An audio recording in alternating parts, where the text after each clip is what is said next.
आप कुछ ऐसी सिचुएशन में होंगे जहाँ पर आपने वायर फ्रेम्स बना लिए हैं जो कि कुछ इस तरह से लगते होंगे,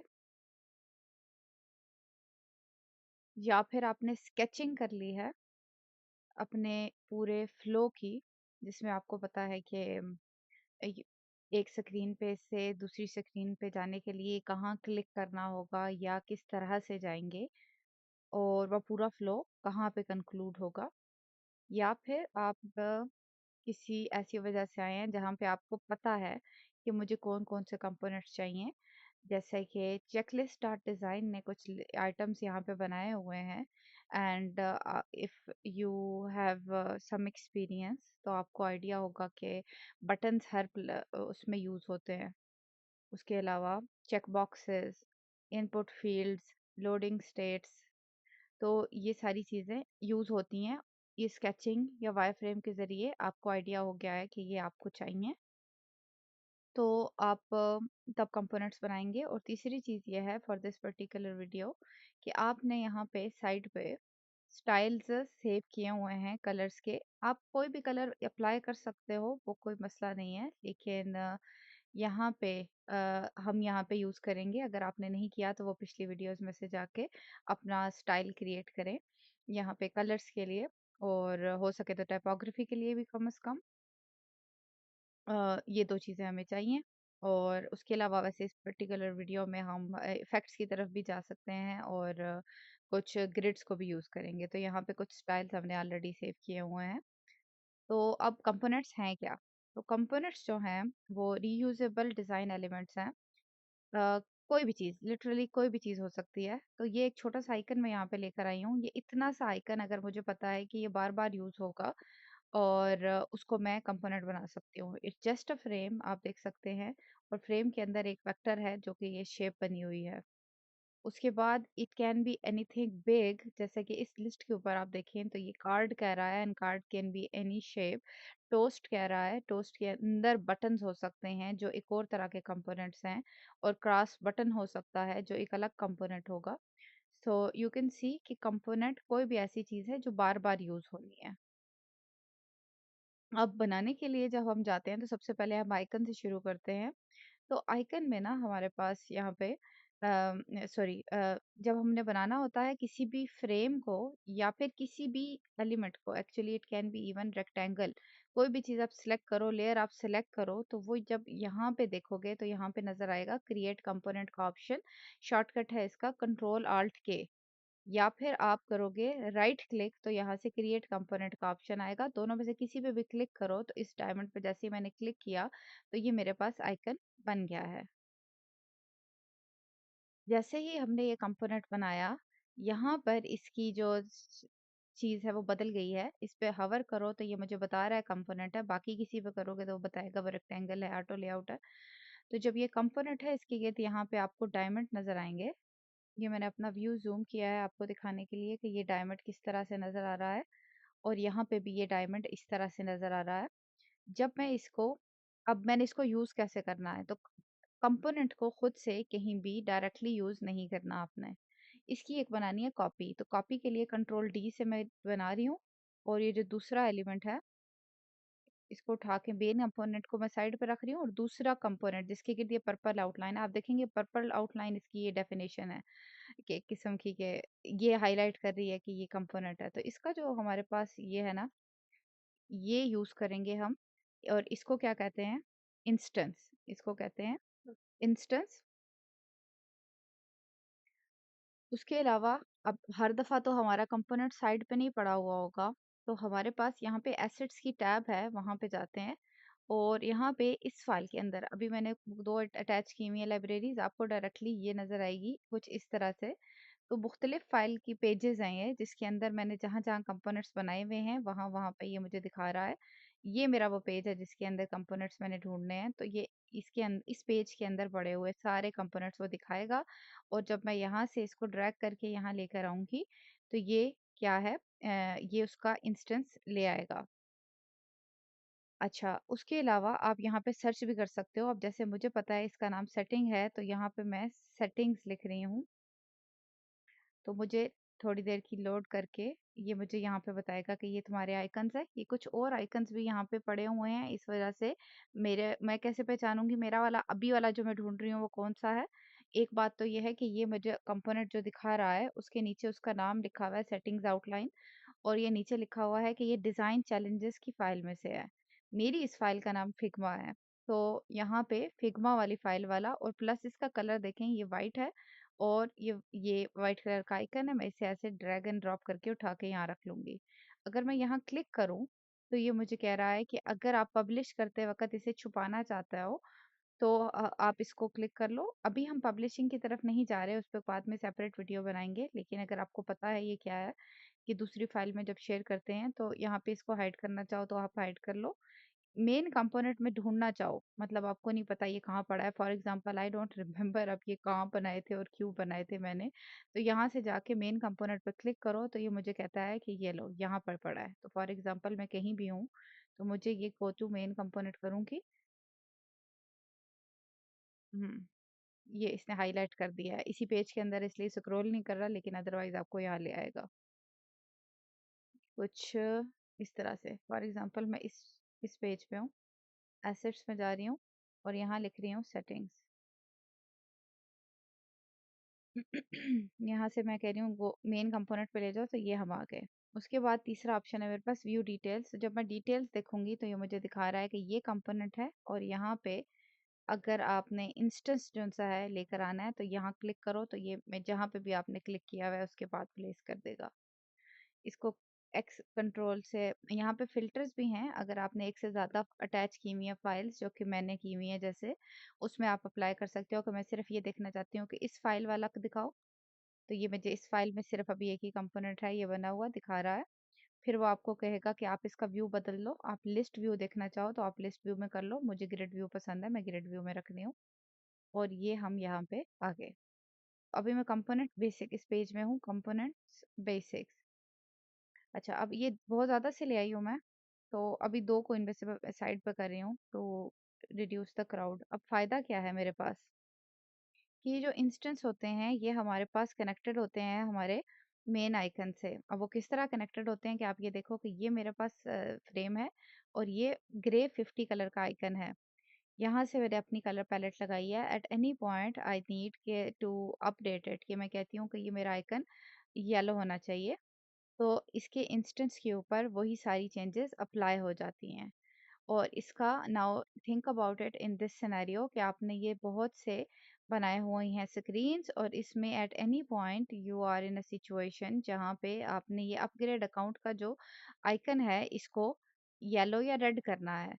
अब ये कहाँ कहाँ पे यूज हुआ हुआ है, वन आपको तो 2 महीने इस फाइल में काम करने के बाद याद भी नहीं होगा कहाँ कहाँ हुआ हुआ है। And the other thing is कि उसको मैनुअली एक एक जगह पे ढूंढना, it it will be it will be very problematic actually. तो हम यहाँ से उसको ऐसे अपडेट कर सकते हैं।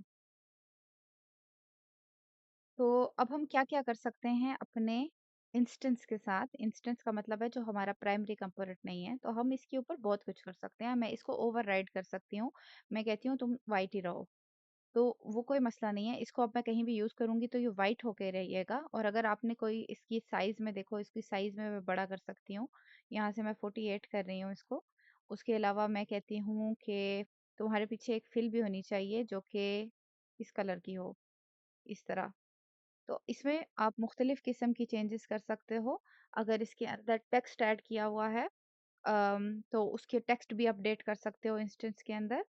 आप उसकी ये जैसे मैंने कलर चेंज किया वो कर सकते हो। इसके अलावा आप इसके ऊपर स्ट्रोक अप्लाई भी कर सकते हो, इसका स्ट्रोक रिमूव भी कर सकते हो। तो फॉर एग्जांपल इसके गिर्द अगर स्ट्रोक लगा हुआ है ये पिंक कलर का, तो यहाँ से आप इसको रिमूव भी कर सकते हो, इसको मॉडिफाई भी कर सकते हो। तो फॉर एग्जांपल मैं चाहती हूँ 12 पिक्सल का हो, इट लुक्स हॉरिबल, मैं कंट्रोल सी से ख़त्म कर रही हूँ, तो आप वो कर सकते हो। आपको ये भी दिखाया कि बड़ा छोटा कर सकते हैं, ऐसे छोटा भी कर सकते हैं, और इवन स्केल से भी बड़ा कर सकते हैं। तो अब हर तरह की तो नहीं, काफ़ी तरह की कस्टमाइज़ेशन कर सकते हैं। तो अभी मैंने बताया कि क्या-क्या कर सकते हैं।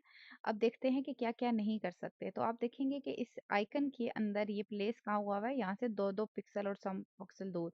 तो मैं इन एलिमेंट्स को इधर-उधर मूव अंदर नहीं कर सकती। आप गौर से देखें, इस लेयर पैनल में यहाँ पे मैंने इसको सिलेक्ट किया हुआ है वेक्टर को, ठीक है? मैं इस लेयर का नाम भी बदल सकती हूँ। मैं इस लेयर का नाम देती हूँ एच लिख रही हूँ, H H H H H for example. लेकिन इसको मैं एरोज़ की मदद से आप देखिए मेरे पास ऑप्शंस नहीं है कि मैं इधर-उधर कर सकूँ। एक्स और वाई की पोज़ीशन में नहीं चेंज कर सकती और मैं एरो से इधर-उधर इस अंदर वाली लेयर को नहीं कर पाऊँगी। उसके अलावा आप देखोगे ये सारी बल्कि आसान सी चीज़ है याद रखने की, आप किसी भी लेयर को सिलेक्ट करो, आप देखो उसके अंदर आप क्या-क्या नहीं कर सकते। आप इसकी एक्स और वाई पोजीशन यानी कि इधर-उधर इसको नहीं कर सकते। आप इसकी कंस्ट्रेंट्स नहीं बदल सकते, यानी अभी इस पे स्केल लगी हैं। अगर मैं अपने इस प्राइमरी पे जाके देखूँ तो वो एक्टिव है, मैं इनको अपडेट कर सकती हूँ। लेकिन अगर मैं जाऊँ यहाँ पर, प्राइमरी नहीं, इसको by the way master component कहते हैं और इसको इंस्टेंस कहते हैं। तो इंस्टेंस के अंदर मैं कंस्ट्रेंट्स को ओवरराइड नहीं कर सकती। और यहाँ पे अगर मेरा आइकन है, इसके अंदर एक और लेयर ऐड करते हैं और लेट्स से ये है, इसको एक प्यारा सा कलर देते हैं और ये कोने में पड़ा है, ठीक है?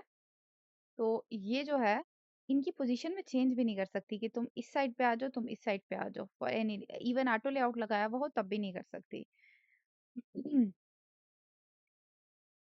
तो कुछ लिमिटेशंस हैं और वो हम किसी भी लेयर को यहाँ पे देखें तो आप देख सकते हैं। इसका साइज़ भी नहीं मैं बड़ा कर सकती कि मैं चाहूँगी इसके अंदर एक एलिमेंट जो-सा है थोड़ा बड़ा-छोटा हो जाए। इसको मैं डिलीट भी नहीं कर सकूँगी। यहाँ से देखें गौर से कि अगर मैं किसी लेयर के अंदर से कोई भी रेक्टेंगल या कुछ भी रखा हुआ है, इस पे डिलीट या बैक स्पेस दबाऊँ तो we can get rid of it. लेकिन अगर मैं इसमें आई हूँ और मैं चाहती हूँ इस इलिप्स को, यहाँ पे गौर कीजिएगा इलिप्स 1 पे, मैं बैक स्पेस से रिमूव करूँ तो वो यहाँ पे सिर्फ हाइड होती है, उसको डिलीट नहीं करता। Because this is instance. उसके बाद इसके अंदर मैं नई और लेयर डाल भी नहीं सकती। For example I have another layer जो मैं इसके अंदर डालना चाहती हूँ। कोई तरीका नहीं है कि मैं उसके अंदर इसको ऐड करूँ। आपको कलर डिफरेंट दिखाती हूँ मैं।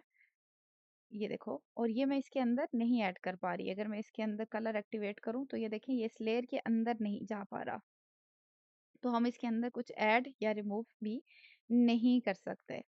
तो अब देखिए इतना डिज़ास्टर हमने कर दिया, इस पे इतनी चेंजेस कर दिए हैं और वी रियलाइज्ड कि ये जो हम तरीका लगाने की कोशिश करें ये नहीं चल सकता। Like all these changes they failed for any reason, means I am telling कि आपने कोई इंस्टेंस को बहुत ज़्यादा ओवरराइड कर दिया है। नाउ व्हाट यू डू कि इसको मतलब असल हालत में लेके जाने के लिए कि यार ये इसको सब फिक्स कर दो। तो आप यहाँ पे जाओ, तो ये देखो अब हमारे पास जब कंपोनेंट हमने सेलेक्ट किया हुआ हो, तो ये हमें बताता है इसका नाम क्या है और नाम हमें सिर्फ वो बताता है जो स्लैश के आखिरी हिस्सा लिखा हुआ होता है। मतलब आपने नेमिंग कन्वेंशन में स्लैशेस यूज़ की हुई हैं, तो आखिरी स्लैश के बाद वाला नाम यहाँ दिखाएगा और यहाँ से आपको कहेगा कि आप इसको अपडेट करना है तो अपडेट भी कर लो। यहाँ पे और आइकन्स होंगे, तो वो दिखा देगा। अब यहाँ पे वो मुझे कहता है कि किस फ़ाइल से आया है, आपने उस फ़ाइल में जाना है, तो ये किसी और फ़ाइल में आ रहा होता तो वहाँ ले जाता, अभी के लिए वो यहीं ले आया है और वापस आपने इसी फ़ाइल के अंदर हैं चूँकि, तो वो आपसे ये भी कह रहा है कि वापस जाना है इंस्टेंस पे, तो वापस आ गए इंस्टेंस पे। यहाँ पे जब मैंने थ्री मोर पे किया, तो मेरे पास ऑप्शंस आ रहे हैं कुछ और भी। तो मुझे कह रहा है कि इसको इंस्टेंस को सेपरेटली एक बनाना है component, if there is a need आप बना सकते हो। डिटैच करना इंस्टेंस, अगर आपको लगता है कि ये चीज़ अलग से एक डिफरेंट जगह पे यूज़ होगी, मैं ये नहीं चाहती कि उसके साथ अटैच रहे, तो मैं उसको डिटैच कर दूँगी। तो लुक एट दिस, अगर मैं इसको डिटैच करती हूँ, तो ये दोबारा से फ्रेम बन गई है सादी। अब यहाँ पे 1 मिनट में आपने उसको डिटैच किया है अगर और आपको लगे कि ओहो! ये गलती हो गई है, तो कंट्रोल ज़ी से वापस कर सकते हो। लेकिन इन द लॉन्ग रन अगर आपने डिटैच कर दिया है इसको, तो दोबारा से आप उसके साथ अपने पेरेंट के साथ इस मास्टर कंपोनेंट के साथ आप नहीं कर सकोगे अटैच। तो this is sort of a destructive act. इतना नहीं है, आप दोबारा से उसको रिप्लेस कर सकते हो, लेकिन ऑफ कोर्स ये जो वन क्लिक में फिक्स होने वाली चीजें हैं ये वी विल लूज दैट।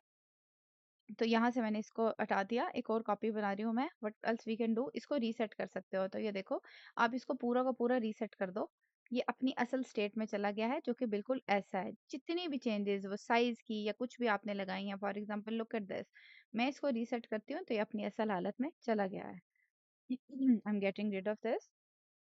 अब उसके बाद हमें कुछ ऑप्शन देता है कि इसकी तुम एक-एक चीज़ें ये कर लो। अब कुछ चीज़ें हैं जो मैंने इस पे ओवरराइड की हैं, तो अब इस पे ज़्यादा चेंजेस हैं, तो लेट्स गो देयर। मुझे कह रहा है कि इसकी स्पेसिफिक चेंजेस बदलने हैं, तो 2 चीज़ें मैंने इसकी चेंज की हुई हैं। ये सारी लिस्ट नहीं देता, कुछ ऑप्शंस देता है। तो अगर आपने बहुत ज़्यादा चेंजेस की हुई हैं, तो आप उसको रीसेट इंस्टेंस कर सकते हो। लेकिन अगर आपको लगता है इसमें से एक खत्म करनी है, तो मैंने रीसेट फिल कर दी, और अगर मैंने दूसरी करनी है, तो रीसेट साइज़ पे ऐसे चलेगी। मास्क की हम अलग से बात कर चुके हैं, और ये चीज़ें हम अलग से कर चुके हैं। आप इसको देखेंगे कि the moment I apply union, वो उसने ख़त्म कर दिया है उसको। नहीं, ख़त्म नहीं किया। इसके ऊपर एक फ्रेम अप्लाई की है। Wow! I did not know that. उसके ऊपर फ्रेम अप्लाई की है, और अंदर कंपोनेंट ऐसे का ऐसा पड़ा हुआ है। I don't see any use of it at this point. अगर इसका यूज़ आया तो वी विल सी दैट। तो ये सारी चीज़ें हैं जो हमने कंपोनेंट के बारे में करनी है, कि कंपोनेंट बनाना कैसे है, कंपोनेंट का इंस्टेंस कैसे बनाना है, उसको ओवरराइड कितना कर सकते हैं, और उसका पेरेंट कंपोनेंट आप किसी भी पॉइंट पे कैसे ढूंढ सकते हैं। इसका एक और तरीका भी है। आप इस पे राइट क्लिक करो, तो वो मुझे कहता है कि मेन कंपोनेंट पे जाना है। मैं मेन कंपोनेंट पे जाती हूँ, तो वो मुझे कहता है ये लो। अगर मैंने कंपोनेंट पे कोई चेंजेस नहीं की हुई, तो एक ऑप्शन देता है, वो मुझे कहता है गो टू मेन कंपोनेंट। लेकिन अगर मैंने उसको ओवरराइड किया हुआ है, तो वो मुझे एक और ऑप्शन देता है। वो कहता है कि ये जो तुमने चेंजेस की हैं, तुम्हारे ख्याल से ये बहुत अच्छी हैं, तो ऐसे करो, उसको पिछली वाला जो मेन कंपोनेंट है उसको ओवरराइड कर दो। नाउ लुक एट दिस, ये देखो क्या होता है। यहाँ पे हूँ मैं, यहाँ पे मैं गई, इसको कहता है पुश कर दो चेंजेस प्राइमरी कंपोनेंट पे। तो मैं इसको दिखाना चाह रही हूँ आपको कि कैसे ओवरराइड होता है। ये देखो, ये तो पुश करूँगी, तो ये जो प्राइमरी कंपोनेंट और उसके सारे इंस्टेंस हैं, वो सारे ओवरराइड हो गए हैं, व्हिच इज़ वियर्ड। अभी के लिए मैंने बहुत खराब चीज़ बनाई हुई है। कंट्रोल सी से मैं वापस कर रही हूँ। तो हम इस तरह ओवरराइड भी कर सकते हैं। उसके अलावा हम इसको देखा हमने कि रीसेट कर सकते हैं उसकी ओरिजिनल स्टेट पे।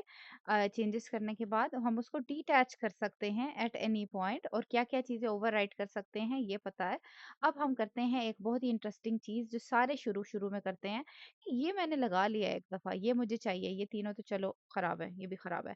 ये वाला कंपोनेंट है, ये वाला भी है, मुझे पता है मैंने यही यूज़ करने हैं, मैं इसी की तो कॉपी बना के आगे यूज़ कर सकती हूँ ना। इससे जान छुड़ा लेते हैं, इसको डिलीट कर देते हैं। सो दिस यानी you will feel like doing this. तो कर दिया है। Now what happens is this, कि यहाँ पे मैं गई हूँ, तो वो मुझे कहता है कि ये देखो, तुम्हारा जो कंपोनेंट है वो यहाँ पे फाइल में मौजूद नहीं है, इसको किसी ने डिलीट कर दिया है। तो फिग्मा नोज़ कि कभी-कभी जो है ना, हम ब्लंडर कर सकते हैं। तो यहाँ पे हम लोग उसको रिस्टोर करने देते हैं। यानी कि अगर आपने एक भी कॉपी बनाई हुई है अपने कंपोनेंट की, तो उसको आप उसका पेरेंट वापस ला सकते हो। तो अगर मैं इसको रिस्टोर पे क्लिक करती हूँ, तो ये वहाँ पे ले आएगा। और एक और चीज़ जो आपको कंपोनेंट्स के बारे में पता होनी चाहिए, वो ये है कि कंपोनेंट्स को एक फाइल में रखो। तो ये कंट्रोल एक्स से कट करके मैं एक अलग पेज बनाया है, उसमें जाके रख रही हूँ। और जब मैं कंपोनेंट्स बनाऊंगी, तो अब डिफरेंट चीज़ें हो सकती हैं। At least for a smaller project आपको एक सेपरेट पेज पे सारी चीज़ें रखनी है, और आप एक से ज़्यादा पेजेस पे रख सकते हो, डिपेंडिंग के फॉर एग्जांपल आपने आइकन्स हैं बहुत ज़्यादा से यूज़ करने हैं, आप उनको एक सेपरेट पेज पे रख दो, लेकिन जो कंपोनेंट्स हैं वो अलग से पे रख लो, और स्टाइल्स का बैकअप एक अलग पे रख लो, जिसमें हम वो पूरी पैलेट सामने रख के तैयार करते हैं। तो ये 3 पेजेस बन गए। लेकिन ये है कि कंपोनेंट्स बाकी buttons, icons sorry buttons and check boxes और वो सारी चीज़ें वो एक जगह पे पड़ी होंगी। फिर जब यहाँ से हम सर्च कर रहे थे, तो वो हमें आसानी से मिल जाएगा। और वैसे भी आपके अलावा भी सारे कंपोनेंट्स के सॉरी फिग्मा की फाइल में काम कर रहे होंगे, तो they won't feel any problem. ठीक है? अच्छा, अब इसके साथ आइकन्स, चलें अभी के लिए इतना ही। Have fun with simple components.